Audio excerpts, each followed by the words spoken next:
इस कार्यक्रम के पुण्यार्जक हैं जयंती परिवार, अलवर, राजस्थान।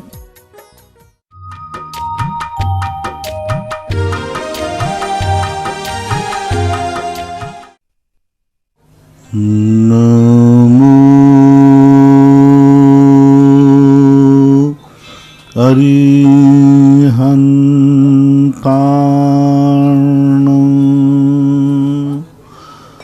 नमो सिद्धाणं, नमो आयर्याणं, नमो वज्रायाणं, नमो लोये सवशाहूर्णं।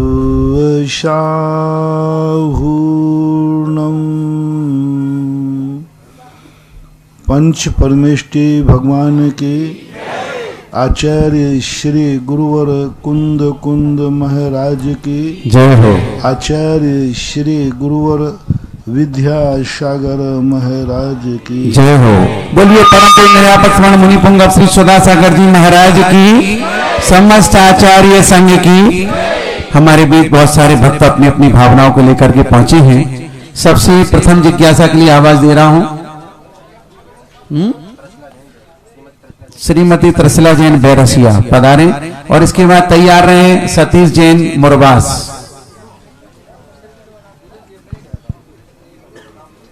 नमोस्तु महाराज जी, नमोस्तु महाराज जी, नमोस्तु महाराज जी।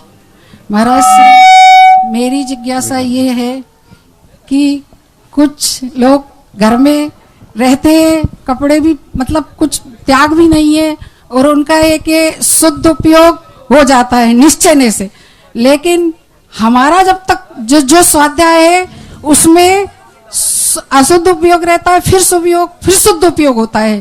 तो ये कैसे लगा है कि अब घर में रह के अपन सब पाप कार्य भी कर रहे हैं तो अपने को शुद्ध उपयोग हो जाएगा। आवाज नहीं, पर्दे के पीछे जो लोग खड़े हैं मौन रहे हैं। किसी भी अपेक्षा से पंचम गुण स्थान तक एक धागा भी जब तक है तब तक किसी भी ना तो निश्चय न से न व्यवहार न से शुद्ध उपयोग हो ही नहीं सकता, होता ही नहीं। आकाश के तारे जमीन पर आ सकते हैं, सुई के छिद्र से ऊंट निकल सकता है किसी मंत्र से, लेकिन जब तक गृहस्थ अवस्था है तब तक शुद्ध उपयोग नहीं हो सकता। पूज्यवर अमृतचंद सूरी महाराज ने स्पष्ट रखा, गृहस्थ के समस्त वृत्ति का अभाव होने से शुद्ध का अवकाश नहीं है। ऐसा प्रवचन सार की टीका में आया। गृहस्थ का जो है अशुद्ध उपयोग के दो भेद हैं, शुभ और अशुभ। पहले दो उपयोग करो, शुद्ध उपयोग और अशुद्ध उपयोग। अशुद्ध उपयोग के दो भेद, एक शुभ है और एक अशुभ है। तो गृहस्थ यदि चतुर्थ गुण स्थानवर्ती है, पंचम गुण स्थानवर्ती है, तो अशुद्ध उपयोग का जो दूसरा भेद है शुभ उपयोग, वो शुभ उपयोग होगा। अशुभ उपयोग जो होता है स्पष्ट रूप से पूज्यवर जयसेन स्वामी ने अशुभ उपयोग पहले, दूसरे, तीसरे गुण स्थान में कहा और चौथे, पांचवें और छठे गुण स्थान तक शुभ उपयोग कहा। उसके बाद तारतम्य रूप से शुद्ध उपयोग की भूमिका बनती है। आगम से ऐसा जानना चाहिए, यही आर्ष परंपरा है। ये परंपरा जो है तथाकथित लोगों ने कुछ अभी वर्तमान में चलाई, और ऐसी परंपरा चलने का कारण एक ही था कि वो चारित्र में लेने में सक्षम नहीं थे, तो उन्होंने इस प्रकार की परंपरा चलाई। आगम सम्मत नहीं है और आगम विरुद्ध है, ऐसा कथन मिथ्या दृष्टियों का होता है, जो चारित्र के बिना ऊंचाइयों को छूना चाहते हैं तो वे मात्र आकाश के फूलों से सुगंधी की, कागज के फूलों से सुगंधी की इच्छा कर रहे हैं, गलत है। सतीश जैन मुरबास तैयार रहें, प्रमेंद्र जैन सिरोंज।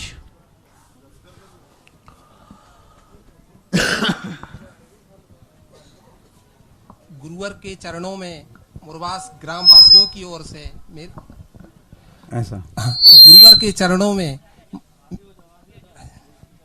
पीछे बक्सा है ना, आगे आ जाओ बस, ठीक है। गुरुवर के चरणों में मेरे परिवार की ओर से, समस्त ग्रामवासियों की ओर से त्रैवार नमोस्तु नमोस्तु नमोस्तु। गुरुवर में आज धन्य हो गया कि आपके चरण मुरवास ग्राम में पड़े। मेरा कितना पुण्य का उदय है आज।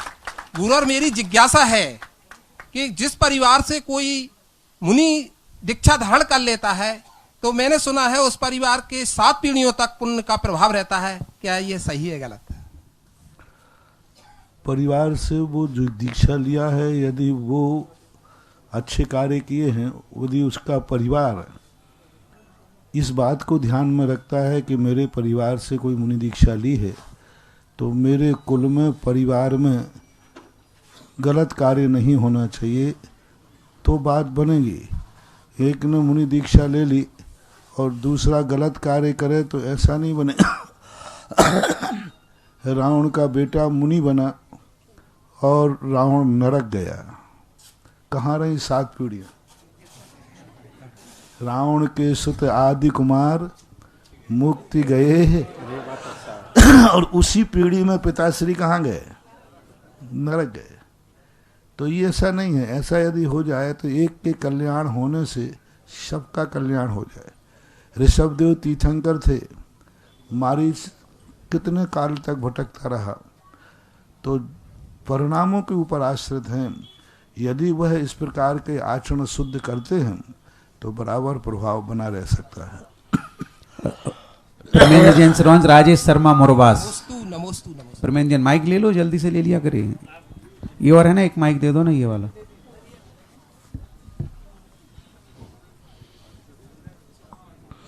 नीचे से नीचे स्विच है, नीचे।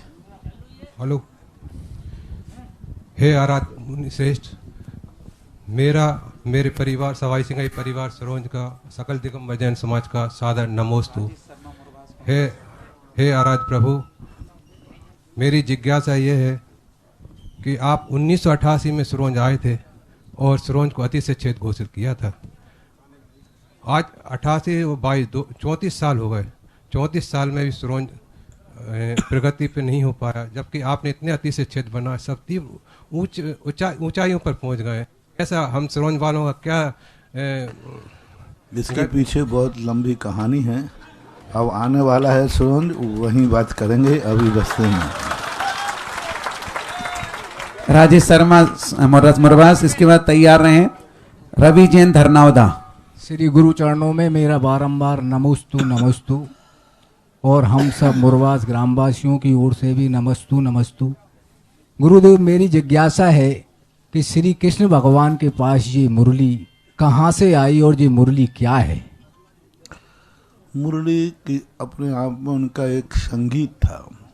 हर व्यक्ति को, सरस्वती को वीणा प्रिय थी, उन्होंने वीणा रख ली। कृष्ण जी को मुरली प्रिय थी तो मुरली रख ली। मुरली जो उनका एक संगीत था, एक बचपन से उन्होंने उसी मुरली के साथ में अपना एक जीवन व्यतीत किया, और वो मुरली उनकी ऐसी चलती गई कि उनके स्वर में ऐसी ताकत थी। जितने वाद्य होते हैं, हर व्यक्ति सभी वाद्य नहीं बजा सकता।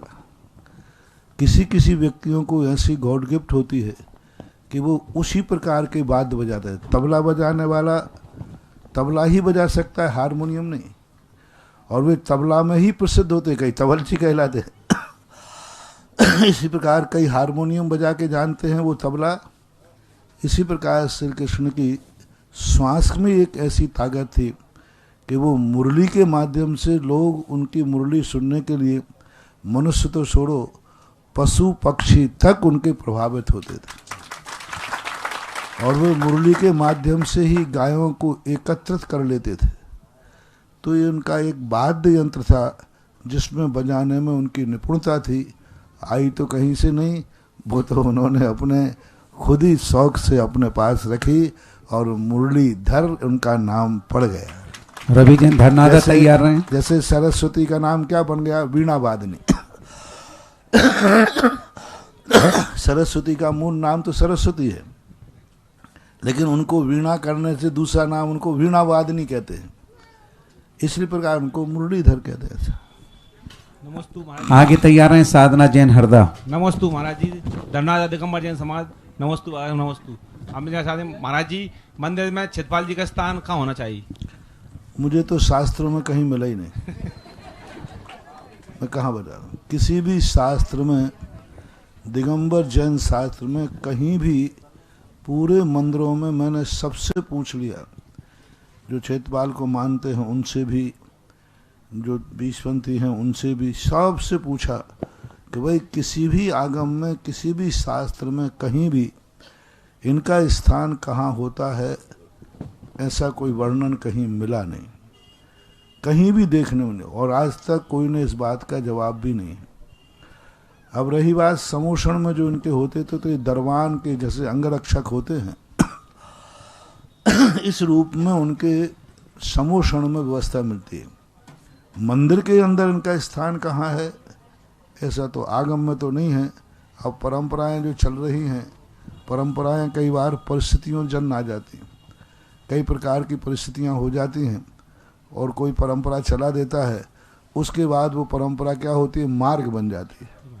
पर शास्त्र में आज तक कहीं मिला नहीं। बहुत लोगों से मैंने पूछने का प्रयास किया, भाई आप बताएं इनकी स्थान कहाँ है, कहाँ इनको स्थापित करना चाहिए, कहीं नहीं। आगम तो सम्मत में नहीं, आगम में तो कहीं है नहीं। महाराज जी, कहीं अगर पहले से हो स्थान तो? आगम में नहीं है, बस मैं इतना ही कहूँगा। आगम से बाहर बोलने के लिए तो फिर कोई व्यक्ति कहे महाराज जी हमारे दादाजी का भी स्थापना है वहाँ पर, उनको हम कहा वो परंपरा से चली आ रही, तो परंपराओं का तो कोई आदि और अंत है नहीं, होता नहीं, और परंपराएं तो बीच में जुड़ती जाती हैं, और जुड़ कर के कई बार मूल मार्ग भूल जाते हैं और परंपरा ही मुख्य हो जाती हैं। इसलिए आगम सम्मत बात ही प्रमाणित की जा सकती है, इन सम्मत में कहीं आगम नहीं। और मैंने कई बार कहा, किसी को भी कहीं आगम में ये मिल जाए कि मंदिर में क्षेत्रपाल का स्थान यहाँ रखना चाहिए, तो कृपया करके वो मुझे प्रेषित करे, बताए, मैं उस शास्त्र को पढ़ूंगा और कहूँगा कि बहुत बड़ी चीज़ आपने उपलब्ध करा दी। क्योंकि मैं कोई भी चीज़ को छुपा के नहीं रखना चाहता। आप कहीं भी, अभी जो जिज्ञासा में सभी लोग सुन रहे होंगे, सारे भारत से कहना, सारे विश्व कहना, किसी को भी दिगंबर जैन शास्त्र में मंदिर जी में क्षेत्रपाल जी का स्थान, पद्मावती का स्थान कहाँ होना चाहिए, किसी भी शास्त्र में लिखा मिले आचार्य प्रणीत, तो कृपया करके फोटो कॉपी यहाँ तक भेजें, मैं उसको पढ़ूंगा और उसको धन्यवाद दूंगा, कम से कम उसने मुझे कोई एक ग्रंथ तो दिया। और नहीं मिला है तो फिर मेरी खोज पक्की है कि नहीं है तो नहीं है। साधना जी हरदा के तैयार हैं शैलेन जैन मुरारिया सरपंच। संत शिरोमणि आचार्य गुरु विद्यासागर महामुनिराज जी की जय। मुनि श्री सुधा सागर जी महाराज के चरणान बिंदों में बारंबार नमोस्तु नमोस्तु नमोस्तु। महाराज श्री, मेरा ये प्रश्न है कि आचार्य तो हम सबके आराध्य हैं, लेकिन सबका कहना ऐसा रहता है कि एक गुरु सबके आराध्य होना चाहिए, पर मैं आचार्य श्री के संग जिन महाराज जी के पास जाती हूँ वहीं लीन हो जाती हूँ, तो क्या मैं गलत हूँ? मेरे कोई ऐसा नहीं है कि मेरे आराध्य गुरु एक हैं। आराध्य और इष्ट अलग होते हैं। आराध्य तो जितने भी सच्चे दिगंबर मुनि हैं वे सभी गुरु के रूप में कहलाते हैं, लेकिन इष्ट गुरु होता है। इष्ट गुरु का अर्थ होता है जिनसे हम व्रत लेते हैं, दीक्षा लेते हैं, उपदेश लेते हैं, प्रायश्चित लेते हैं, और जिनको हमारा विशेष श्रद्धा होती है उनको हम इष्ट मान लेते हैं। बाकी सामान्य इष्ट मान लेने से अर्थ ही नहीं है कि सभी साधुओं की उपेक्षा की जाती है। एक व्यवस्था है, उस व्यवस्था के अनुसार आचार्य, सबको आचार्य कहते हैं, लेकिन हमारे इष्ट आचार्य आचार्य विद्यासागर महाराज हैं। इसका अर्थ ये नहीं कि संसार में 2.5 दीप में अन्य आचार्य हैं, वो आचार्य को मैंने उपेक्षा की। तो ऐसा व्रत आदि जिनसे लिए जाते हैं वो इष्ट गुरु हो जाते हैं। चलिए नमोस्तु महाराज जी। सरपंच शैलेन जी, इसके बाद तैयार रहें श्रीमती अशोक कुमारी बैरशिया। माइक बंद मत किया करो, नीचे नीचे होगा स्विच ऐसे ही। नमोस्तु महाराज जी, नमोस्तु। भोजन करने से संतुष्टि हमारी आत्मा को होती है, क्या ऐसा मानना मिथ्यात्व है? आत्मा को संतुष्टि तो आत्मा को ही होती है, लेकिन आत्मा के लिए खाती नहीं। संतुष्टि जो होना वो आत्मा की पर्याय है, पुद्गल की पर्याय नहीं है। लेकिन खाते ही तो आत्मा नहीं है। खाने वाले शरीर और पुद्गल दोनों मिलकर के, एक अकेला शरीर भी नहीं खाता है, आत्मा भी नहीं खाती। दोनों का जब संयोग बना जैसे दो वस्तुओं को चिपकाने के लिए हमें बीच में गोंद चाहिए, अब दोनों को चिपकाना, इसी प्रकार शरीर और आत्मा का दोनों का संयोग बना रहे, उसके लिए भोजन की जरूरत है। यदि शरीर नहीं है तो भोजन की जरूरत नहीं, आत्मा नहीं है तो शरीर को भोजन की जरूरत नहीं। इन दोनों के संबंध बनाने के लिए ये भोजन पानी की स्थिति बनती है। और संतुष्टि की जहाँ तक तुमने बात कही, ये शरीर कभी संतुष्ट नहीं होता, वो तो जड़ है। आत्मा ही संतुष्ट होती है, आत्मा ही अच्छा बुरा करती है, आत्मा की विभाव पर्याय है। और विभाव पर्याय जो होती हैं ये सब आत्मा की ही होती हैं, पुद्गल की नहीं होती। ऐसा इसका निमित्त नैमित्तिक संबंध मानना चाहिए। आगे तैयार रहें मयूर जैन विदिशा।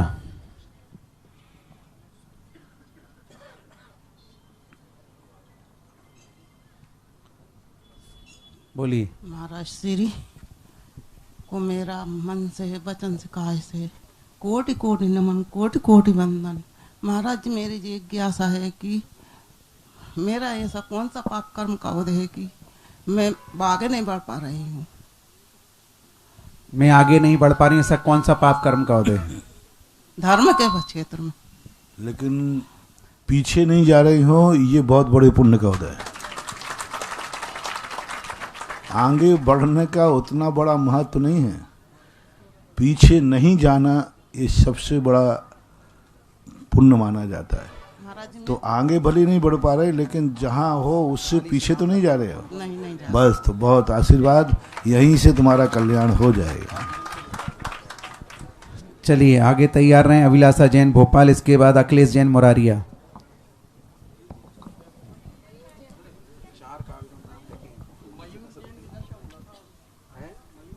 मयूर जैन विदिशा, हाँ बोलिए।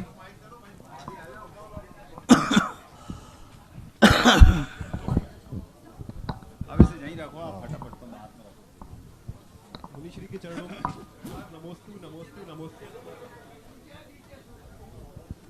चालू माइक को कोई बंद नहीं किया करे, जो भी कर दे ना। मुनि श्री के चरणों में त्रय बार नमोस्तु नमोस्तु नमोस्तु।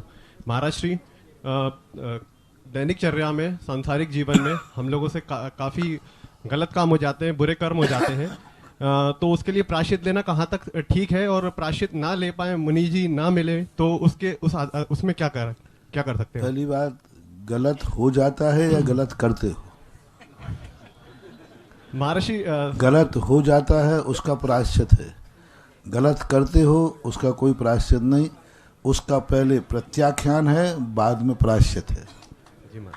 यदि हम समझें कि गलत हम कर रहे हैं, पहली बात तो अपने आप को गलत समझो, और यदि वो गलत है तो प्रायश्चित जब ही मिलेगा जब उसका प्रत्याख्यान त्याग हो जाएगा।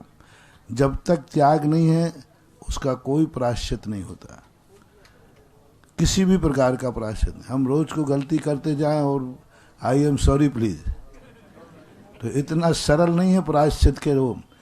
पहले आता है सबसे पहले प्रतिक्रमण, कि मैं, पहले आती है आलोचना कि मैंने जो है ये ठीक नहीं किया, फिर जो मैंने किया उसका मुझे खेद है, फिर इसके बाद आता है कि मैं अब खेद है तो मैं आगे इस कार्य को नहीं करूँगा, फिर उसके बाद आता है प्रायश्चित।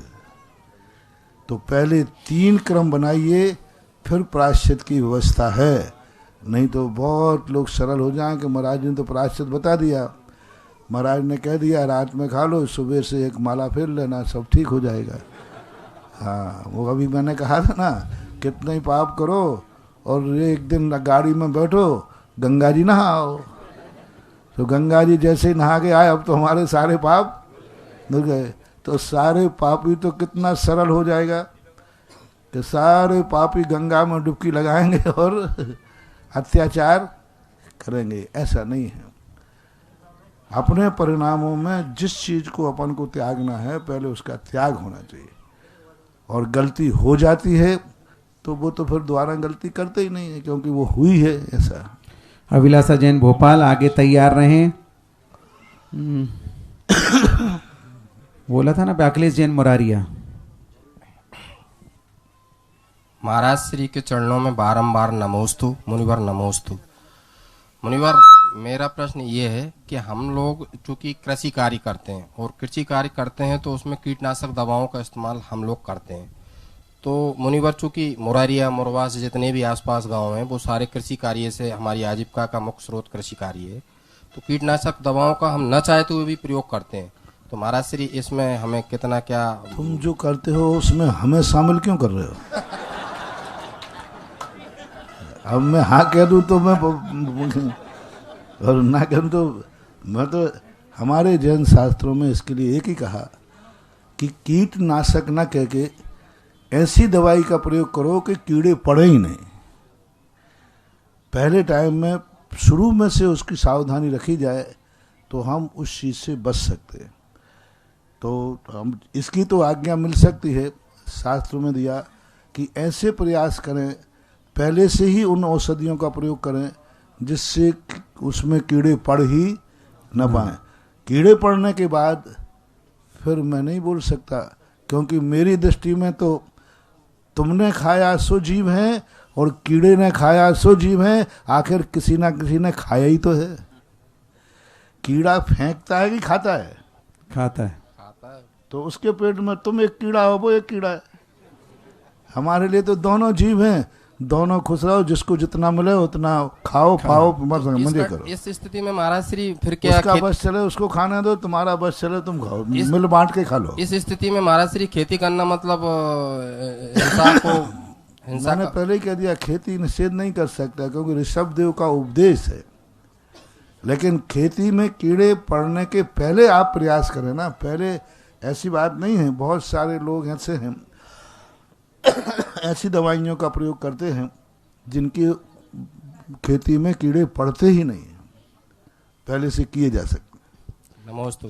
चलिए, अभिलाषा जैन भोपाल तैयार रहें। मनोज जैन गंज वासोदा।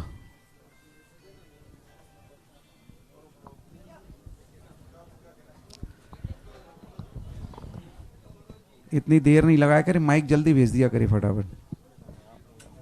कुमारी आशी जैन लेटेरी तैयार रहे। बोलो बोलो।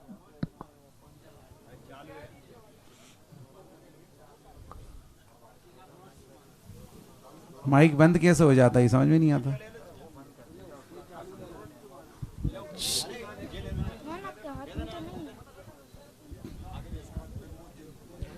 किस किस को छाटूं? 40-50 नाम है। नमोस्तु कर रहा हूँ। नमोस्तु महाराज श्री बासोदा समाज के महाराज जी नमोस्तु।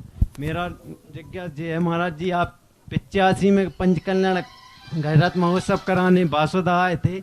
हम सब बासोदा वासियों की एक बार इच्छा है महाराज जी, यहाँ से आप बासोदा से ही कुंडलपुर का करें। महाराज जी मेरी यही जिज्ञासा है, आप एक बार चरण बासोदा के लिए पढ़ना जिसमें सुपार्शनाथ भगवान आपकी महाराज जी।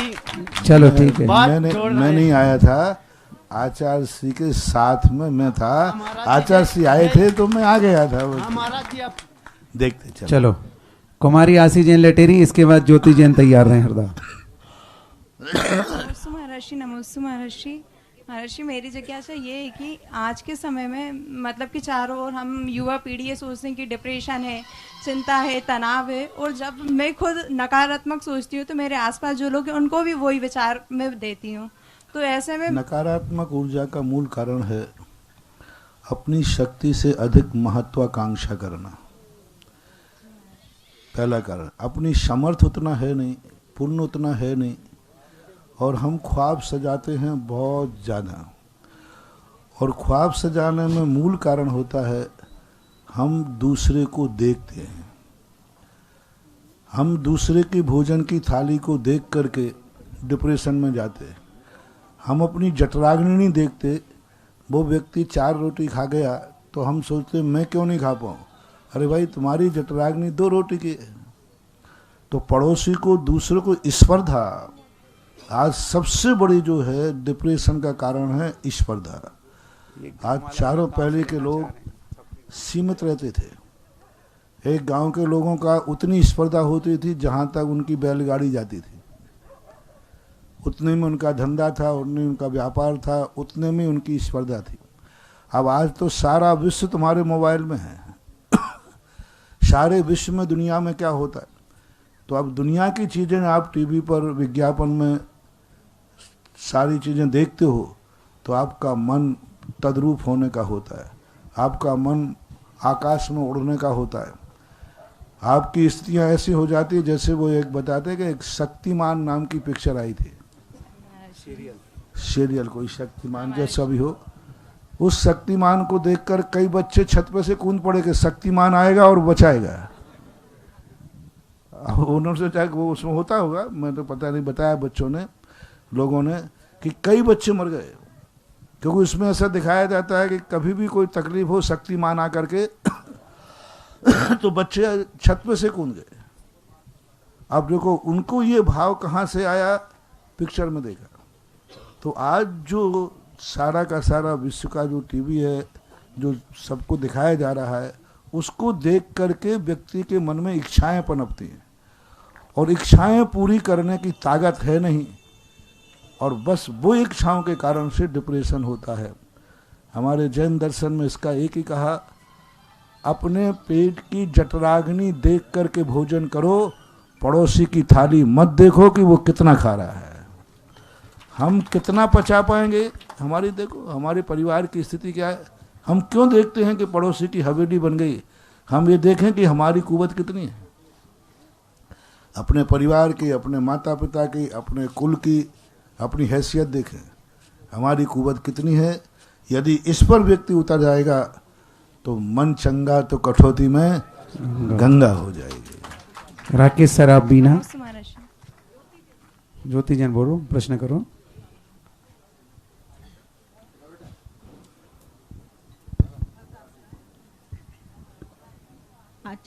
मुनिवर सुधा सागर जी महाराज जी के चरणार बिंदुओं में मेरा कोटि सा नमन, कोटि सा नमन, कोटि सा नमन।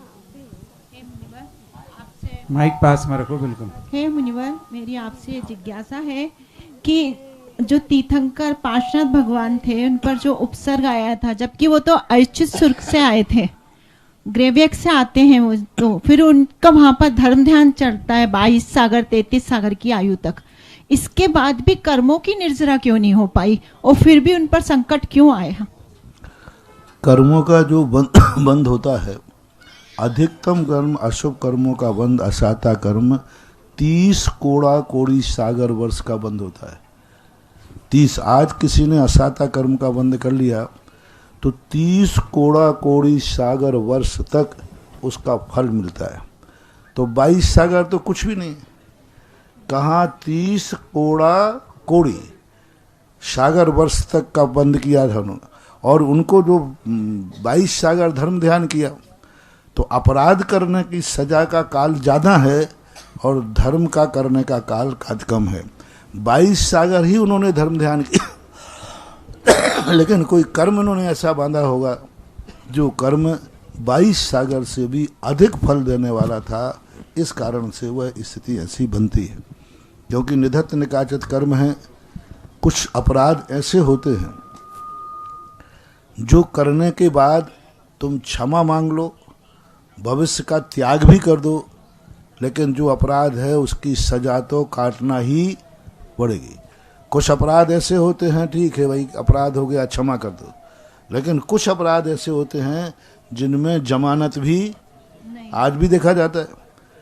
कोई ऐसे अपराध होते हैं जिनमें जमानत ही नहीं होती, कितने प्रयास करो उसमें जमानत होती ही तो इसी प्रकार व्यक्ति ऐसे अशुभ कर्म कर लेता है कि वो कितना भी धर्म ध्यान करे, साधु बन जाए, कुछ भी बन जाए, उसको वो फल भोगना ही पड़ेगा। महापुरुषों ने सभी ने भोगे ऐसे। आगे तैयार रहें रेणु जैन सिरोंज। इसके बाद आगे और तैयार रहेंगे हमारे मंत्री जी गंज वासुदा, परमानेंट मंत्री। महाराज श्री को मेरे नगर वासियों की ओर से बारंबार नमोस्तु नमोस्तु नमोस्तु। भगवान, मेरी एक शंका है, सामाजिक संस्थाओं में कार्य करते हुए आपसी काम कार्यों में हुए मतभेदों में मतभेद हो जाते हैं, तो उस मतभेदों में मनभेद ना हो, ऐसे आपका इसमें संदेश चाहते हैं गुरुजी। देखो, मतभेद होना अलग चीज है, मनभेद नहीं होना चाहिए। जब व्यक्तिगत स्वार्थ व्यक्ति के आते हैं, जब व्यक्ति पदों को अपना स्वार्थ का साधन बनाता है तो मनभेद हो जाते हैं, और जब व्यक्ति को स्वार्थ का साधन नहीं होता है तो मतभेद बना रहता है, फिर भी कार्य चलते रहते हैं। तो इस प्रकार की स्थितियां नहीं होना चाहिए। यदि ऐसा मनभेद हो रहा है तो वहाँ दोनों पक्षों को बहुत बड़ी हानि हो सकती है लाभ के स्थान पर। और हमेशा ये सोचना चाहिए हमारा देश सुरक्षित होना चाहिए। एक बार अटल बिहारी वाजपेयी थे, वो विपक्ष में थे, कांग्रेस सत्ता में थी। जब राष्ट्र की किसी बात के लिए विदेश जाने की बात आई तो कौन जाए? तो सबके भाव था कि अटल बिहारी जाएं। उस समय अटल बिहारी वाजपेयी जी ने, उनकी पार्टी ने कहा, देश के लिए ना हम कांग्रेस हैं ना बीजेपी हैं, देश के लिए हम नागरिक हैं और नेता हैं। और दोनों पार्टियों ने मिलकर एक मत होकर के उनको योग्य समझा और उस समय उनको भेजा। तो जब इस प्रकार की बातें जब आती हैं, उस समय हमारा देश मुख होना चाहिए। गद्दी पर कांग्रेस बैठे या बीजेपी बैठे, हमारा देश सुरक्षित होना चाहिए, हमारा देश संस्कृत, हमारे देश की संस्कृति सुरक्षित होना चाहिए, हमारे देश के ऊपर संकट नहीं आना चाहिए। ये उद्देश्य होना चाहिए। समाज के कार्यों में यही उद्देश्य होना चाहिए, समाज का विकास हो, तीर्थों का विकास हो, ये भावना होना चाहिए। कौन संभाल रहा है ये गौण होना चाहिए। चित्र अच्छा हो, चित्र किसने बनाया है इसकी मुख्यता नहीं होना चाहिए। कर्ता का नहीं, कृति का महत्व होना चाहिए। आगे तैयार हैं प्रमोद जैन, एडवोकेट मुरबास। बोलो, माइक कहाँ है? तो माइक ले लिया कर इतनी देर। इनको गुरुदेव दे दो के चरणों में हेलो सकल जैन समाज गंज वासुदा कतरेवार नमोस्तु नमोस्तु। हे गुरुदेव, चाहे सामाजिक क्षेत्र हो और चाहे धार्मिक क्षेत्र हो, जो व्यक्ति पद पर बैठ जाता है तो उसके अनचाहे शत्रु बहुत बन जाते महाराज श्री। कहीं ना कहीं ये दिक्कत का जरिया भी हो जाता है और वो कहीं ना कहीं दिक्कत भी बहुत करते हैं। तो ऐसी परिस्थिति में उस व्यक्ति को क्या करना चाहिए? पद पर बैठा है या बैठा लग गया है? पद पर महाराज श्री बैठा ले गए, ले दे के बैठा है कि सबने मिल के बैठा है? सभी ने मिल के बैठा है महाराज श्री। समझ बहुत आजकल ले दे के ज्यादा बैठते हैं, जुगाड़ करके, सिस्टम करके। हमारे यहाँ पद वो कहलाता है जिसको समाज वो पद चाहता नहीं, समाज उसे पद देती है। और जब समाज पद देती है तो फिर दुश्मनों की चिंता नहीं करना चाहिए।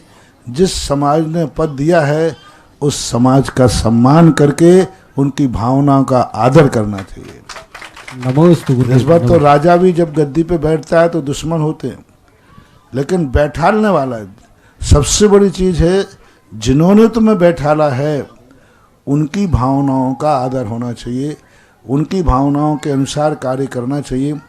दुश्मन ने तुम्हें बैठाला नहीं है, इसलिए दुश्मन की भावनाओं का ध्यान नहीं रखना चाहिए। चलिए रहना, इसके बाद आप ले लेना। हेलो, हाँ बोलो। महाराज श्री के चरणों में मेरा और मेरे परिवार की तरफ से बारंबार नमोस्तु नमोस्तु नमोस्तु। महाराज श्री, मेरी जिज्ञासा ये है, जिस प्रकार पानी का स्वभाव ठंडा होता है, उसको गर्म करने के बाद कुछ समय पश्चात ही वो और फिर से ठंडा हो जाता है। इसी तरह आत्मा का स्वभाव क्या होता है? आत्मा का स्वभाव शुद्ध स्वरूप होता है। पानी का अग्नि का संयोग पाने से पानी अपने स्वभाव को छोड़ देता है। इसी प्रकार आत्मा जब पर पदार्थों को से सुख चाहता है, पर वस्तु से हमें सुख मिलेगा ऐसा भाव करता है, तो आत्मा में राग द्वेष हो जाते हैं। और पर पदार्थों से मुझे सुख मिलेगा ऐसा नहीं भाव करके कि नहीं मैं अपने आत्मा के सुख को प्राप्त करूंगा, पर पदार्थों से मुझे कोई सुख नहीं चाहिए, ऐसा परिणाम आ जाए तो स्वतः आत्मा का स्वभाव शीतल है, शुद्ध स्वरूप है।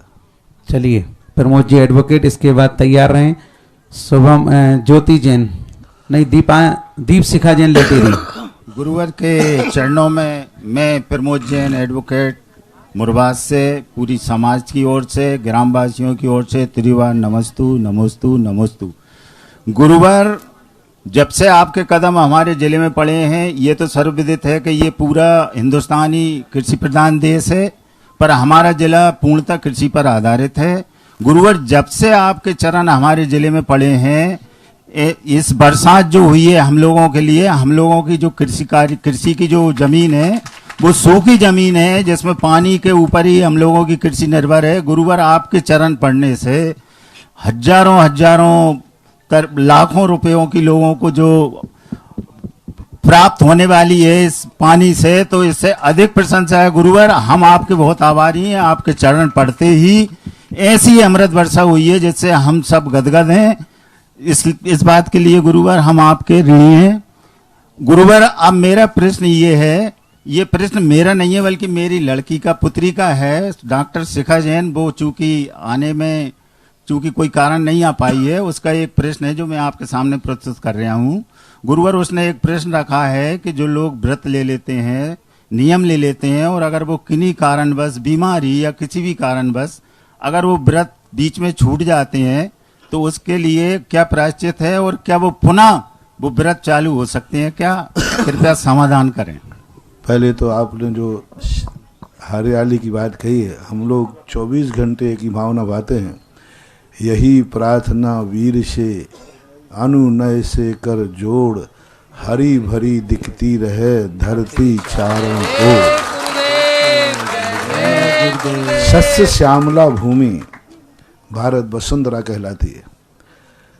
व्रत लेने के बाद व्रत किस परिस्थिति में टूटा है, यदि बीमार विशेष परिस्थिति में टूटा है, तो उस व्रत को जब स्वस्थ हो जाए, वो परिस्थिति समाप्त हो जाए, तो पुनः शुरू कर देना चाहिए। वो व्रत वहाँ से आगे बढ़ाया जा सकता है। लेकिन चलाकर तोड़ा है और शौक से तोड़ा है, तो उस व्रत को उसको पुनः फिर शुरू से करना पड़ेगा, तभी वो व्रत माना जाएगा। क्योंकि परिस्थितियों की छूट है, शौक और मौज की छूट नहीं है, ऐसा माना जाए। आगे तैयार रहें। शुभम जैन लेटेरी। गुरुवर के चरणों में बारंबार नमोस्तु। माइक बंद हो गया शायद, बोलो। गुरुवर, मेरी जिज्ञासा है, प्रतिस्पर्धा के इस दौर में स्वाभाविक है कि ईर्ष्या का भाव आ ही सकता है। अगर हमको ईर्ष्या का भाव किसी के प्रति आता है, तो हमें उस स्थिति में क्या करना चाहिए? ईर्ष्या का भाव आने से हम सामने वाले की बराबरी नहीं कर पाएंगे, बल्कि हम अपनी योग्यता खो देते हैं। ईर्ष्या स्पर्धा इतनी तक करें जितनी हमारी ताकत है। अभी प्रश्न आया था, तब भी मैंने कहा था हम व्यक्ति की उतनी ही स्पर्धा करें। मैं पूछता हूँ आपसे, आप सारे संसार को देखकर स्पर्धा करते हैं, हम लोगों को देखकर आप स्पर्धा क्यों नहीं करते?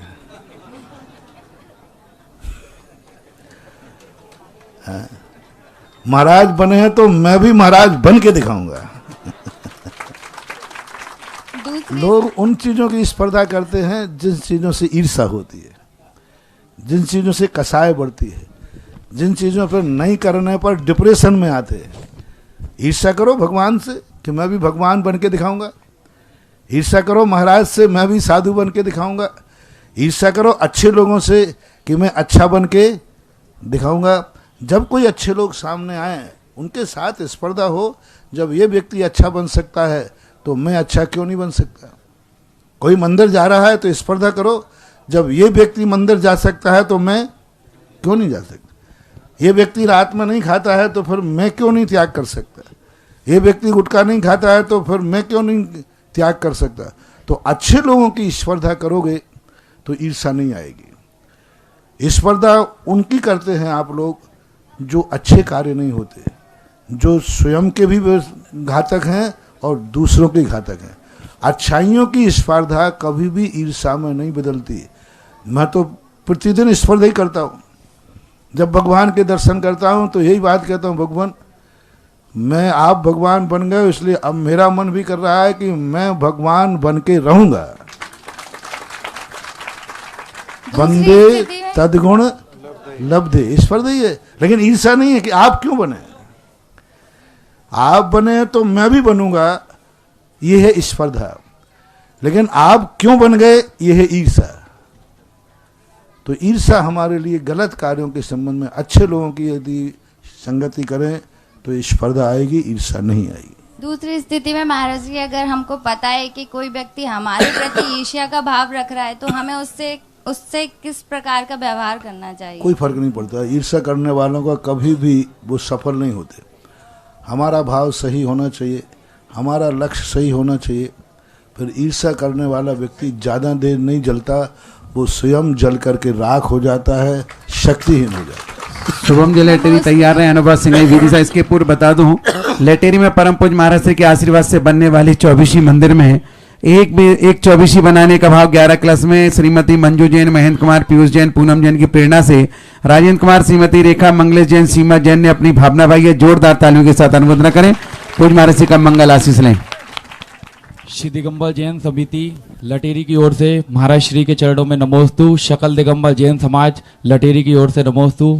मेरे एवं मेरे परिवार की ओर से नमोस्तु। महाराज श्री, मेरी जिज्ञासा है कि कौन से कर्मों के वजह से जीव व्यंतर देव बनते हैं? जिज्ञासा समाधान करें। नमोस्तु महाराज। जो लोग यहाँ वहाँ की चुगली करते हैं, यहाँ की बढ़ाते हैं, उसको बढ़ा देते हैं। दो ही पालड़ी दे दियो तेल, हम नाचे तुम खेल, वे व्यंतर करते हैं। दूसरों की गुप्त बातें सुनकर के उजागर करते हैं। छिद्रान्वेषी होते हैं, जो हमेशा दूसरों में दोष ही देखते रहते हैं, ये व्यंतर जाति के देव बनते हैं। अनुभव सिंह विधि से इसके बाद तैयार रहेंगे अमित प्रिय जैन ललितपुर। इसके बाद आगे तैयार रहेंगे अमित जैन बैरसिया। मैं इलियास खान, आदरणीय महाराज जी आपका और समस्त सभी बाहर से आए हुए सभी मेहमानों का, मैं मेरे ग्रामवासी, हाँ माइक चालू है, चालू मुंह के पास रखो। मैं मेरे ग्रामवासियों की तरफ से और मेरी खास करके मुस्लिम समाज की तरफ से आपका बहुत बहुत अभिनंदन और वंदन करता हूं। समस्त सभी ग्रामवासी मुरबास मुस्लिम समाज की तरफ से मैं इलियास खान, बहुत बहुत धन्यवाद आपका। चलिए आगे जिज्ञासा रखें आप। मुस्लिम समाज की बात कही तो मेरे से रास्ते में वहाँ किसी ने कहा कि महाराज जी वहाँ मुस्लिम समाज है, आप आगे जाके रुकें। तो मैंने कहा मुस्लिम समाज है तो जरूर वहीं रुकूंगा। मेरे पास आया, क्योंकि हम लोग विहार करते हैं, अपने अंदर की एक परिणति ऐसी रखें जिस परिणति से हर व्यक्ति को ऐसा लगे साधु सूर्य के समान होता है। सूर्य ये नहीं देखता है कौन मुझे पूज रहा है, कौन मुझे नहीं पूज रहा है। सूर्य तो एक ही बात ध्यान रखता है, जिसका दरवाज़ा खुला होगा हमें वहाँ प्रकाश देना है।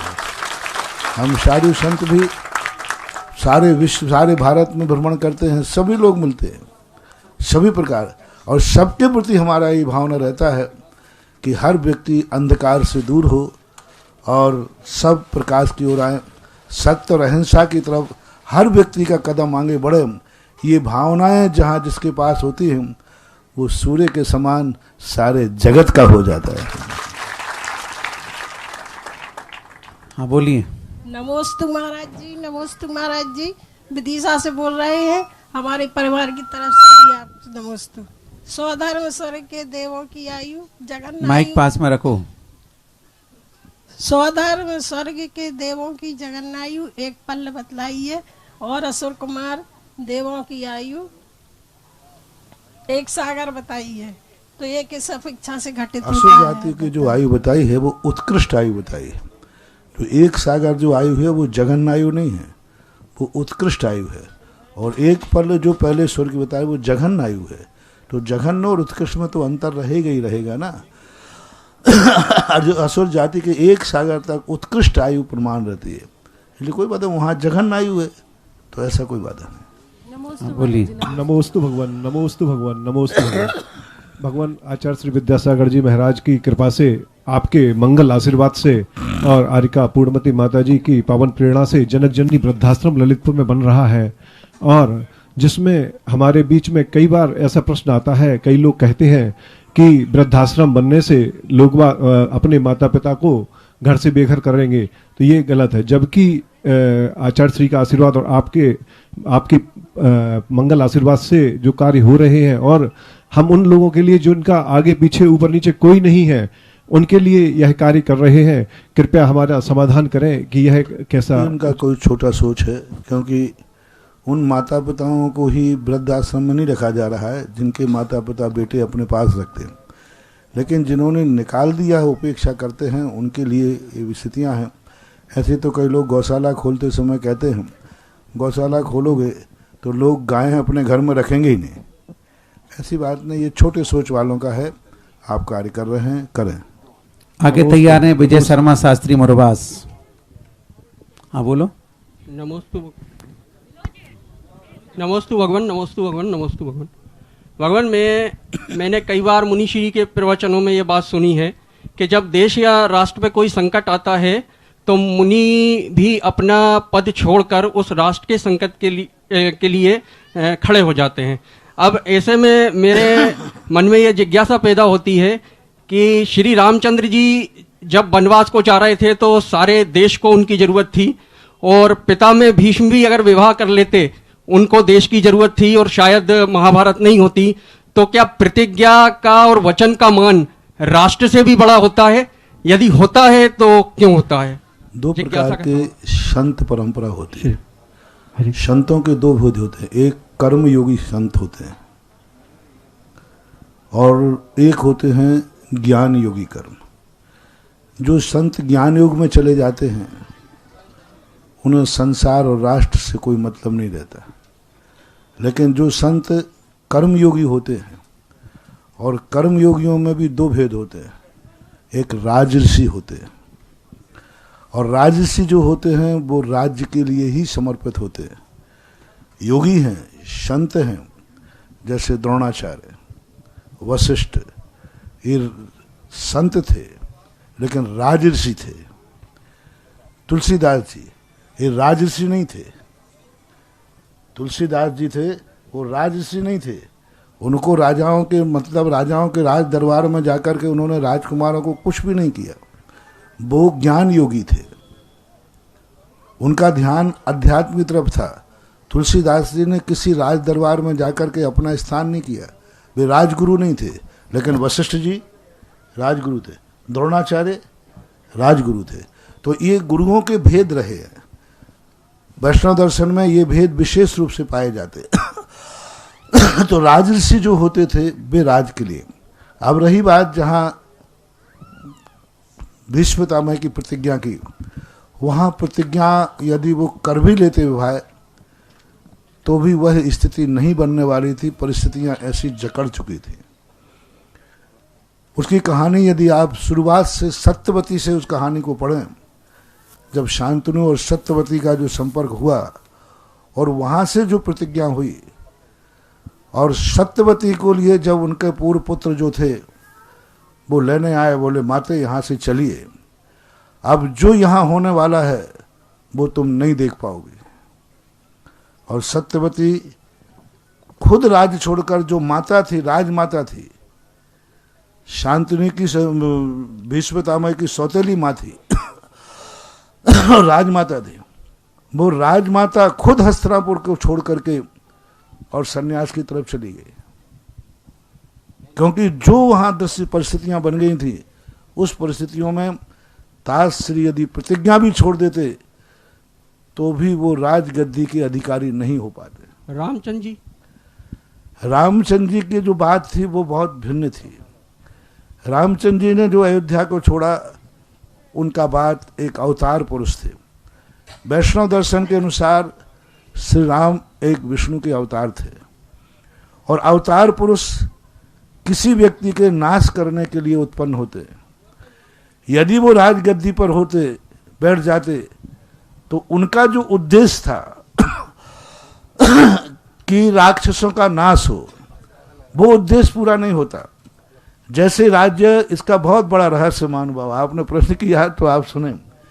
जिस समय राज्याभिषेक की बात आई, दशरथ ने राज्याभिषेक देने की बात की, सारे ब्रह्मांड में तहलका मच गया कि यदि कल राजा राम राजगद्दी पर बैठ गए तो फिर जिस उद्देश्य ने विष्णु ने अवतार लिया है उस उद्देश्य का क्या होगा, क्योंकि राजगद्दी तो फिर राजगद्दी होती है। तो फिर देवताओं ने मीटिंग करके मंत्रा की मति को पलटा, क्योंकि उन्होंने सोचा अब कैसे सीधा तो बड़े आदमी से बोला नहीं जा सकता। तो मंत्रा की बुद्धि में देवी आई सरस्वती, और देवी ने आकर के मंत्रा को ऐसी अकल दी कि वो कैकेयी को भड़काया, और कैकेयी ने भड़काया तो फिर आगे जो हुआ वो सबको मालूम है। बन को जाने हते कैकेयी को दोष लगा गए। एक नीति आती, बन को जाना था और कैकेयी को है। तो ये एक बहुत बड़ा उपक्रम है। यदि वनवास नहीं होता तो राक्षसों का नाश नहीं होता। इसलिए उनके उद्देश्य के कारण अंदर की बात ये है और बाहर की बात जो है सो है। नमस्ते महाराज। शर्मा जी अपना प्रश्न रखेंगे, इसके बाद तैयार हैं संजय जैन विदिशा।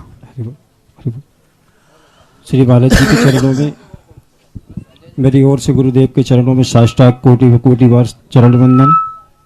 गुरुदेव, मेरी जिज्ञासा है, मैंने देखा है लक्ष्मण का, जब लक्ष्मण एक बार बहुत कुपित हुए, जब रामचंद्र जी के लंका में थे, उस समय रामचंद्र जी के कृत्य से प्रभावित होकर पुत्र दशरथ अपना दर्शन देने आते हैं कि हे पुत्र, मैं आपकी इस प्रतिज्ञा से बहुत प्रसन्न हूँ। तब लक्ष्मण रामचंद्र ने कहा, यदि आप प्रसन्न हैं, वरदान देना चाहते हैं, तो आपने जो मेरे वनवास होने पर कैकेयी का परित्याग किया है, और वो परित्याग आप वापस ले लें, क्योंकि वो मेरी माता है। तब लक्ष्मण कहते हैं, नहीं भाई, ये वचन आप नहीं रख देते। तब रामचंद्र जी लक्ष्मण को बताते हैं कि भाई, इसमें लक्ष्मण का, कैकेयी का दोष नहीं है, ये सारी प्री प्लानिंग से बात हुई है, वो तो बेचारी निमित्त है। और तुम भी शेषनाग का रूप हो, तुम्हारा कार्य भी राजगद्दी करना नहीं था, तुम्हारा काम भी राक्षसों का नाश करना था।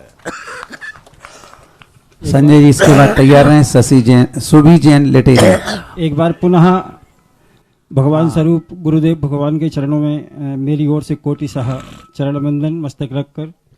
मेरी जिज्ञासा है, गुरुदेव, शास्त्रों में पढ़ा है, देखा है, सुना है आप संतों के मुख से कि ऋषभदेव भगवान विष्णु के अष्टम अवतार में आते हैं। राम और कृष्ण से भी पहले दुनिया में ऋषभदेव भगवान के मंदिर हैं, सब जैन समाज मानती है, हम भी मानते हैं, सनातन सभी मानता है। लेकिन दुनिया में सब मंदिर सबके लिए खुले हैं, जैन समाज के मंदिर सनातनियों के लिए बंद क्यों है? इसके दो कारण हैं गुरुदेव। अष्टम अवतार जो, एक छोटा सा प्रश्न हो रहे, हमारे सभी कृषक वर्ग यहाँ पर एक सुनने पहले एक पूरा कर लें। इसके संबंध में एक विचार, किसी व्यक्ति को मान लेने मात्र से वह मान्यता को प्राप्त नहीं होता। किस रूप में माना? जैसे आज दिगंबरों में है, महावीर स्वामी को श्वेतांबर भी मानते हैं, दिगंबर भी मानते हैं, लेकिन वो सवस्त्र मानते हैं और दिगंबर मानते हैं। श्री राम को ऐसा कोई भी दर्शन नहीं है भारत का जो नहीं मानता हो, हर व्यक्ति मानते हैं। जैन दर्शन, बौद्ध दर्शन, वैष्णव दर्शन तो मानते ही, लेकिन सबने अलग अलग रूप माना। अब जैसे हम श्री राम को मानते हैं तो मांगी तुंगी से हमारे यहाँ मोक्ष गए और उन्होंने मुनि अवस्था धारण की हमारे जैसे। अब वैष्णव दर्शन रामचंद्र जी किस रूप में मानता है? तुलसी मस्तक जब नवे, जब धनुष बाण लो हाथ, किस अवस्था में पूजा? जब धनुष बाण लेकर के आएंगे तब वह भगवान का रूप है। और जैन दर्शन कहता है मुनि बन करके जब वो केवल ज्ञान प्राप्त करेंगे तब वो अवस्था है। अब दोनों के नाम तो एक ही है, लेकिन सिद्धांत में अंतर आ गया कि नहीं? जब सिद्धांत में अंतर आ जाता है तो बहुत बड़ा फर्क। अब महावीर को दिगंबर मानते, श्वेतांबर मानते, लेकिन वो सवस्त्र मानते हैं। अब सवस्त्र मान्यता जहां मूर्ति बैठेगी है महावीर स्वामी, लेकिन हम उसको मानेंगे नहीं, क्योंकि वो सवस्त्र हैं। हम किसको मानेंगे? दिगंबर को। तो वहां पर जो ऋषभदेव का रूप वेदों में आया अष्टम अवतार के रूप में, वहां स्वरूप में अंतर है। वहां जो ऋषभदेव को प्रस्तुत किया गया वो राज अवस्था में प्रस्तुत किया गया, मनु के रूप में प्रस्तुत किया गया। मनु यानी व्यवस्था बनाने वाले, राजयोग को व्यवस्थित किया गया ऋषभदेव को, और मनु के रूप में माना गया। और दिगंबर जैन धर्म कहता है कि मंदिर में चाहे वो मनु हो, जब तक वो सवस्त्र हैं, संसार की व्यवस्थाएं कर रहे हैं, वो मंदिर में बैठने लायक नहीं है, चाहे वो महावीर स्वामी हो चाहे ऋषभदेव हो।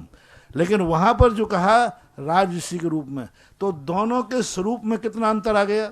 नाम एक ही है, लेकिन स्वरूप और सिद्धांतों में अंतर हो जाने के कारण से यह मतभेद रूप बना, क्योंकि दोनों में पूजा पद्धति, दोनों के सिद्धांत बहुत अंतर है। वैष्णव दर्शन ऋषभदेव को मान करके यदि उनके सामने चढ़ाएगा श्रीफल तो प्रसाद बन जाएगा, और जैनी अब ऋषभदेव को श्रीफल चढ़ाएगा तो निर्माल बन जाएगा, वो छुएगा भी नहीं। अब ये मानता हूँ कैसे सेट करें? अब दोनों को एक कहता है भगवान के चरणों में चढ़ गया तो क्या बन गया? प्रसाद। और दूसरा कहता है चढ़ गया तो वो चढ़ गया, वो निर्माल हो गया। तो कुछ ऐसे सैद्धांतिक, अभी जो माइनॉरिटी का प्रसंग चला तो सुप्रीम कोर्ट में केस था, उस समय ये सारे प्रश्न आए कि नाम एक मिल जाने से सामंजस्य नहीं हो सकता, आचरण और क्रियाओं में भेद होने से अलग अलग मान्यता वाले बंदर बने, स्थितियां अलग रही। ऐसा अब बोलोगे? इस उद्देश्य से बोला गुरुदेव, मैंने कोशिश है कि सनातन जैन समाज की ओर अग्रसर हो, तो वर्ष में कम से कम एक कार्यक्रम ऐसा होगा जो सनातनी जैन समाज के साथ मिलकर कोई कार्यक्रम को करे। आचरण एक कर लो, बाकी सब सामंजस्य में कर दूंगा। विचारों की एकता नहीं, आचार और विचार एक होना चाहिए। आचार जहां एक हो जाएगा वहां भेद रहेगा ही कहां। विचारों का मतभेद तो फिर भी चल सकता है, लेकिन आचरण का मतभेद नहीं होना चाहिए। आचरण यदि सब एक हो जाएं तो फिर तो मतभेद का सवाल ही नहीं हुआ। तो आचारों में अंतर है। एक सवस्त्र अवस्था में भगवान का रूप मानते हैं, और दिगंबर चाहे कोई भी भगवान हो, जब तक वो पूर्णतः त्याग करके संन्यास धारण नहीं करेंगे तब तक वे पूज्यता की कोटि में नहीं आते। आगे संजय जी इसके बाद तैयार हैं साधना सुरेंजन हरदा। क्षमा करें, एक प्रश्न और। अभी सभी कृषक वर्ग हैं यहाँ पर, शास्त्रों में कहा है अहिंसा परमो धर्मः, लेकिन आगे की पंक्ति संत जन सनातन को शायद बोलते नहीं है, अहिंसा परमो धर्मः, लेकिन धर्म हिंसा तदेव चे। तो अभी प्रश्न किया था इन्होंने जीवों को, अहिंसा परमो धर्मः, हिंसा सदैव छह। जो हिंसा की बात वहाँ कही गई वेद के अंदर, एक ऋचा है जो आपने श्लोक बोला, मैंने भी पढ़ा है उसको, क्योंकि मैं हर दर्शन के शास्त्रों को पढ़ने का शौकीन हूँ, क्योंकि मुझे मालूम है कि कब कौन से स्थान पर कौन व्यक्ति प्रश्न तो वहाँ हिंसा का अर्थ ये नहीं था। हिंसा होती है दो प्रकार की, एक विरोधी हिंसा और एक संकल्पी हिंसा। विरोधी हिंसा को जैन दर्शन ने ये कहा कि उस हिंसा के बिना आपका यदि चलता है तो हिंसा मत करो। एक हिंसा है कि उस हिंसा किए बिना मेरा जीवन बच ही नहीं सकता, तो वो हिंसा होना अनिवार्य है। अपन श्वास लेते हैं, श्वास में भी हिंसा होती है। अपन पृथ्वी पे चलते हैं तो अपरिहार्य हिंसा, उस हिंसा को मत करो जिस हिंसा के बिना तुम्हारा कार्य चल जाए फिर भी तुम करते हो। और ऐसे जीवों की हिंसा मत करो जिनसे दुनिया का उपकार होता हो। अब जैसे घास आदि हैं, ये भी हिंसा होती है, लेकिन ये हिंसा अपरिहार्य है, इसको हमने तो वहाँ जो हिंसा शब्द का प्रयोग किया कि ऐसा कोई भी दुनिया का जीव नहीं है जो हिंसा के बिना जी सकता हो। लेकिन कौन सी हिंसा? इसको जैन दर्शन ने दो भेद किए कि आप संकल्प हिंसा का त्याग कीजिए। यदि मच्छर बैठा है, यदि हम उड़ा सकते थे बच जाए तो हमारा काम भी हो गया, वो भी बच गया कि नहीं? बच गया। अब हमने कहा नहीं वो बैठा क्यों मेरे, तो हमने उसको मार दिया, इसका त्याग है। अब दोनों में देखना, बैठा था हम फूंक सकते थे, उड़ सकता था, वो भी बच जाता और हमारा काटना भी बंद हो जाता, लेकिन हमने वो तो ध्यान दिया नहीं और सीधा थप्पड़ मार दिया।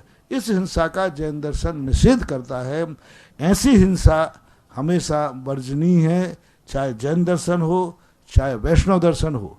वहाँ पर संकल्प पूर्वक जिसका हम पहले परिहार कर सकते हैं उसका जीव उत्पत्ति तक इंतजार क्यों किया गया?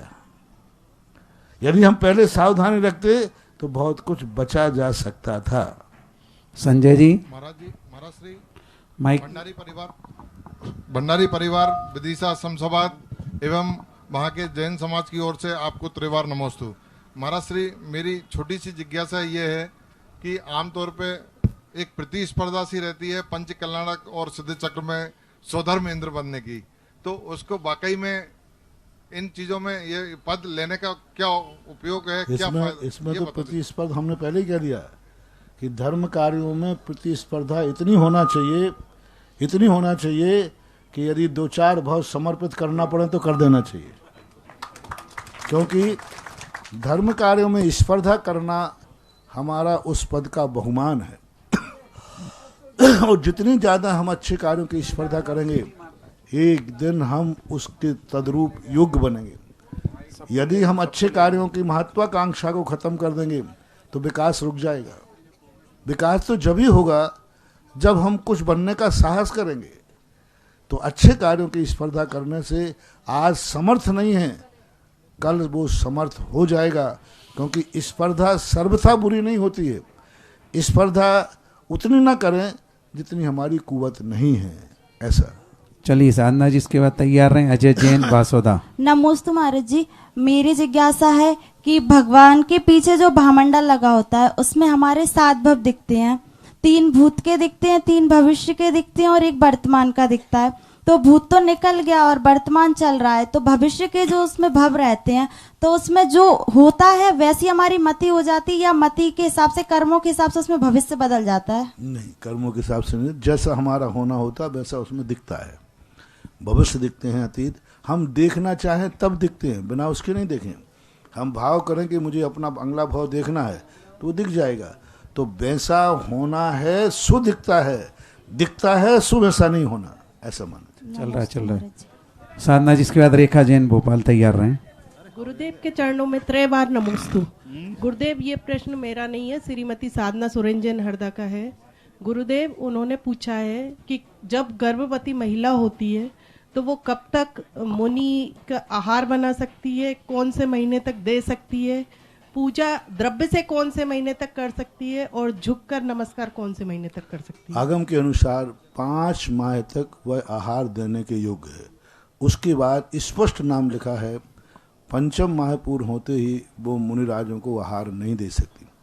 पूजा करने के समय स्पष्ट उल्लेख है कि पूरे आखिरी दिन तक पूजा पाठ भगवान के कर सकती है। मान लीजिए आज कोई आप लोगों के लिए डॉक्टर समय दे देते हैं तो पूजा करके ही वो बच्चे को जन्म देने के लिए जावे, उस दिन तक भी इंद्राणी पद नहीं ले सकती, किसी एक दिन के बाद भी नहीं, क्योंकि इंद्राणी में संकल्प देव का किया जाता है, इंद्राणी का किया जाता है। और इंद्राणी कभी भी गर्भवती नहीं होती, माता पिता नहीं होते। तो चाहे भली वो 1 दिन का 1 माह का भी गर्भ हो, इंद्राणी वो नहीं बन सकती। यज्ञ नायक बन सकते हैं, भरत बाहुबली बन सकते हैं, और भी जो मांडलिक राजा बन सकते, रानी बन सकती है। ये जो मनुष्य पर्याय के भेद हैं वो बन सकते, जिसमें देवों का संकल्प कराया जाए वह नहीं धारण कर सकते, ऐसे आगम में उल्लेख है। झुककर नमस्कार कब तक कर सकते? वो अपनी शक्ति के प्रमाण है, उसकी स्थिति कैसी है ऐसा देखना। अजय जैन, इसके बाद साक्षी जैन, तैयार है। महाराज जी नमोस्तु। महाराज जगह सकल जैन समाज गंज वासुदा की ओर से नमस्तु। महाराज जी, जब से आप विदिशा जिले की सीमा में आए हैं, मन बहुत खुश है। जब गंज वासुदा आएंगे तो न मालूम क्या होगा मेरा। महाराज जी, मेरी जिज्ञासा है, माघनंदी आचार्य स्वामी की जो शांति धारा होती है, उस शांति धारा में हम जैसे कुंडलपुर के बड़े बाबा या शांतिनाथ भगवान की जो जाप होती है या जो भक्तामर्ज का श्लोक होता है, उसको बोल सकते हैं क्या, या इसके अलावा कोई दूसरी शांति धारा उचित है? शांति धारा जो है उसको मूल ही रखिए, उसके आगे पीछे आप बोल दीजिए। जो मूल शांति धारा है उसमें सुधार मत करो, वो तो जैसी है पूरी पढ़ लीजिए, उसके बाद आपको जो बोलना है सो बोलो, उसके पहले जो बोलो, बीच में कोई सेट मत करो। जो आचार्य लिखी है वही मानना है हमें। दूसरी भी शांति धारा है इसके अलावा महाराज जी? प्राचीन शांति धारा यही है, मैं इतना ही कहूँगा। रवि जैन ललितपुर। हाँ बोलो, आप प्रश्न करो। महाराज जी के चरणों में हमारा बारंबार नमोस्तु नमोस्तु नमोस्तु। महाराज जी, मेरी ये जिज्ञासा है, अभी कोरोना महामारी के समय जब हमें अस्पतालों की बहुत ज्यादा कमी महसूस हुई थी, लोगों को जगह नहीं मिल रही थी, तब ऐसा विचार आया था, बहुत सी सोशल नेटवर्किंग साइट पर भी ये चीज आई थी कि जैन समाज इतने जिनालयों का निर्माण कर रही है, अगर जिनालयों के साथ वो अस्पतालों का भी निर्माण करते तो शायद आगे चल के भी कभी ऐसा कुछ हो तो हमें बहुत सहायता मिलेगी। आपकी बहुत बड़ी भूल है। इस कोरोना के समय पर जितने लोगों को अस्पतालों ने नहीं बचाया, उससे कई लोगों ने मंदिरों ने बचाया। शांति धारा के माध्यम से कितने लोग बचे हैं। बस यही है कि हम लोग विज्ञापन नहीं करते और अस्पताल में विज्ञापन करते हैं। हम लोग अदृश्य रहते हैं, वो दृश्य रहते हैं। लाखों लोगों को जितना, जब हवा काम नहीं करती है तब दवा काम करती है, और जब दवा काम नहीं करती तब दुआ काम करती है। तुम्हारी अस्पतालें तो वो हैं, जैसे तुम्हारे डॉक्टर लोग कहते हैं कोई यहाँ से रेफर करो। आपके यहाँ छोटी सी अस्पताल है तो केस सीरियस होता है तो डॉक्टर क्या कहता है, रेफर करो। तो जहाँ रेफर किया गया है वो अच्छी अस्पताल है कि जहाँ से तुम गए हो वो अच्छी अस्पताल है? जहाँ गए हो। तो सारे संसार के डॉक्टर जब काम नहीं करते हैं तो वो एक ही बात कहते हैं, अब ऊपर वाले को याद करो, वो करेगा। तो इसके अर्थ है कि सबसे बड़ी अस्पताल किसकी है? जहां डॉक्टर रेफर कर देते हैं वो सबसे बड़ी अस्पताल है, जिसका नाम है मंदिर। महाराज जी, क्या इसलिए मंदिर, आज मंदिरों की उस समय परिस्थिति आ जाती है जहां डॉक्टर भी कब कुछ असमर्थ हो जाते हैं, वहां दुआ काम करती है, ऐसा मानना चाहिए। क्योंकि अस्पतालें खुल जाने से काम नहीं होगा। हमारे मंदिर में आज तक किसी ने बेईमानी नहीं की।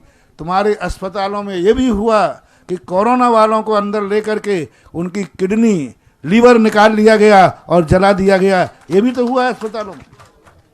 कितने अत्याचार हुए, क्योंकि वहाँ कोई जा नहीं सकता। तो ये ऐसी बात नहीं है, हर चीज़ की हर समय ज़रूरत है, क्योंकि डॉक्टर उतना ही कर सकता है जितना उसको सामने देखने में आता है। मंदिर वो दवाई कर सकता है जिसका तुम्हें पता भी नहीं है कि इसकी दवाई कौन सी है। महाराज जी, क्या अस्पतालों में दान देना, क्या हमारे दान में अच्छी आता है कि नहीं आता है? दान देने में कोई बाधा नहीं। एक दूसरे को कंपटीशन मत करो, बाकी अस्पताल खोलो, लेकिन मंदिर के स्थान पे अस्पताल खोलो, ये गलत है। मंदिर के अस्पताल भी खुलना चाहिए, मंदिर भी बनना चाहिए। स्थान पे नहीं महाराज जी, साथ में, मतलब जहाँ जिनालय है वहाँ पर अस्पताल की भी व्यवस्था होनी चाहिए। बहुत अच्छी बात। उसको चलिए आगे बोले। सुरेश जी तैयार हैं, प्रति श्रावक लेटेरी। नमोस्तु नमोस्तु नमोस्तु। महाराज जी, क्या मुनिवर क्या विशेष परिस्थितियों में सिद्ध चक्र महाबंधन विधान घर पर पूजा के रूप में कर सकती हैं? क्या पुण्य का अर्जन होता है? विशेष परिस्थितियों में घर पर सिद्ध चक्र महामंडल पूजन विधान कर सकते हैं क्या? घर में नहीं, मंदिर में ही करना चाहिए। मंदिर बंद हो तो बात अलग है। हाँ, मंदिर बंद है कोरोना काल में। हाँ, कोरोना काल की आपातकाल की परिस्थिति, विपत्ति काले मर्यादा नास्ति। जब विपत्ति काल होते हैं तो कानून और मर्यादाएं गौण कर दी जाती हैं, लेकिन मार्ग नहीं हो सकता। आप इसने कोरोना किया तो ठीक है, लेकिन आप कहें सामान्य रूप से करें तो नहीं। विशेष परिस्थितियों में ठीक। परम पूज्य आगे तैयार रहें। परम पूज्य आस्था जैन लटेरी श्री सोदा सागर जी के चरणों में समस्त दिगंबर जन समाज लटेरी का त्रिकाल नमोस्तु, त्रिकाल नमोस्तु, त्रिकाल नमोस्तु। नमोस्तु भगवान। भगवान, आपने एक छोटी सी काड़ी से लटेरी जैन समाज का दीपक तो जला दिया और 12 नामों की घोषणा हो चुकी है भगवान। अब हम ये चाहते हैं भगवान कि हमें अगला मार्गदर्शन दें, जो हमारा दीपक हमेशा हमेशा के लिए जैन समाज का भी जलता रहे, हमारा समिति का भी जलता रहे और मार्गदर्शन दे भगवान। पहले कहा था 12 नाम होते आशीर्वाद दे दूंगा, तो अब 12 नाम हो गया है, तो लटेरी की 24वीं मंदिर के लिए मेरा आशीर्वाद। बहुत अच्छा समाज में उत्साह दिखाया, बहुत अच्छे मंदिर की स्थिति बनी। 1-1.5 दिन के अंदर ही इन्होंने इतना बड़ा कार्य कर लिया कि लोग 2-2, 4-4 महीने में भी नहीं कर पाते। भगवान, हमारे अध्यक्ष महोदय कुछ आपसे निवेदन करना चाहेंगे। महाराज श्री के चरणों में बारंबार नमोस्तु। महाराज श्री, अभी हमारे यहाँ पर एक महाराज जी आए थे, उनके साथ एक गाड़ी भी थी और लवाजमा भी था, तो उन्होंने हमसे ऐसा कहा कि भाई इनको कुछ डीजल पानी के लिए पैसे वैसे दिए जाएं। एक माता जी का आगमन हुआ था, तो जो सुबह नाश्ते में चाय पानी भी लेती थी और बाद में फिर चर्या भी होती थी और पूजन भी कराती थी।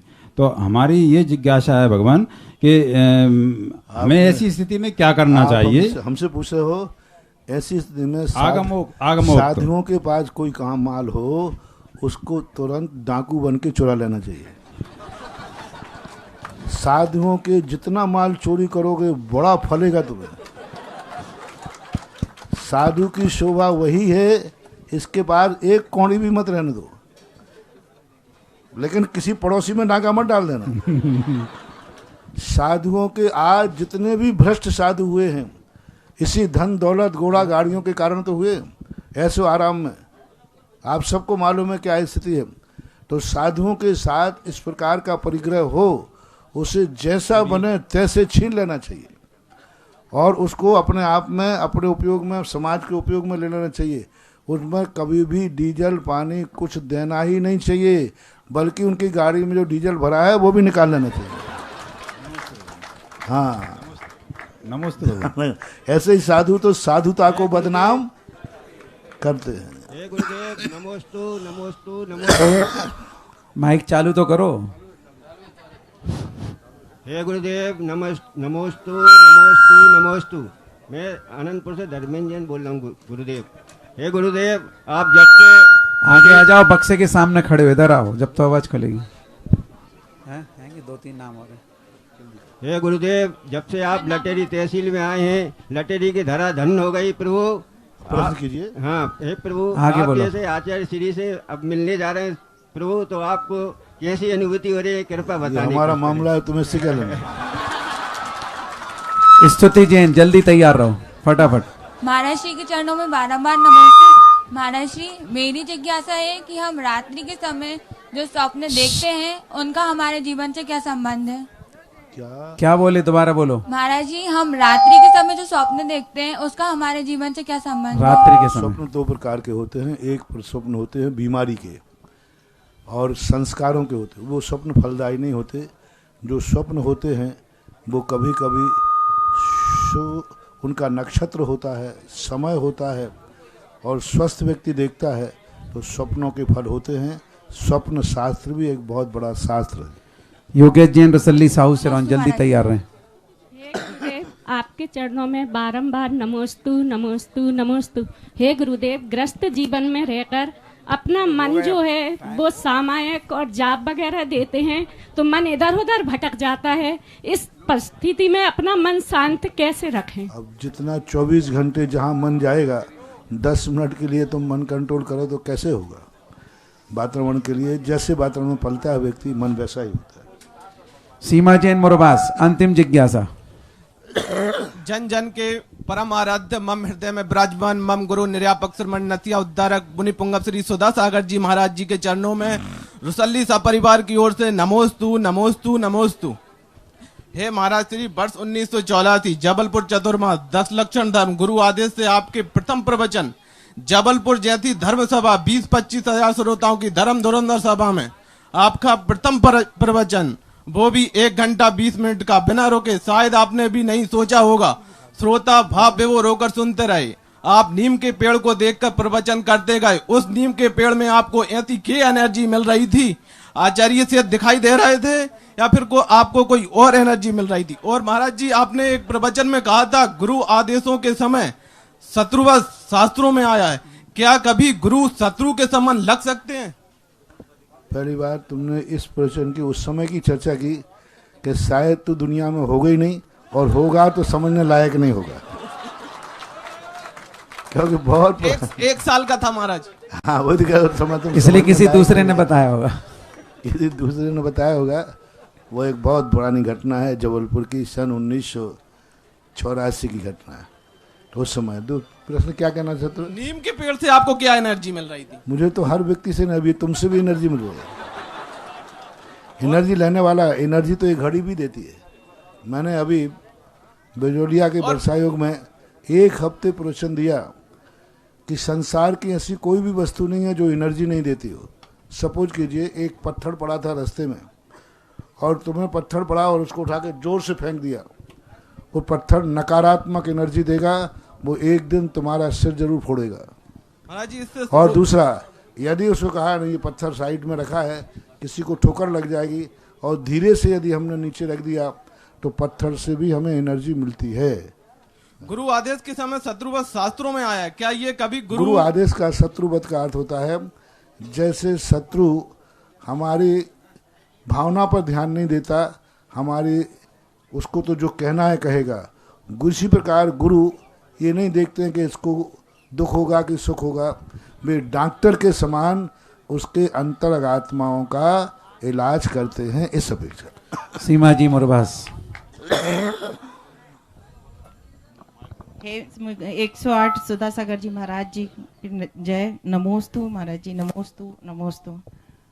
महाराज जी, मेरी जिज्ञासा ये है कि हम लोग अपने अंतराय कर्मों का बंद कैसे करते हैं, और उनसे बचने के लिए कि हम लोगों को क्या प्रयास करना चाहिए? दूसरे कार्यों के प्रति हम विघ्न डालते हैं, दूसरों के गुणों को देखकर हम ईर्ष्या करते हैं तो हमें अंतराय कर्म बंद होता है।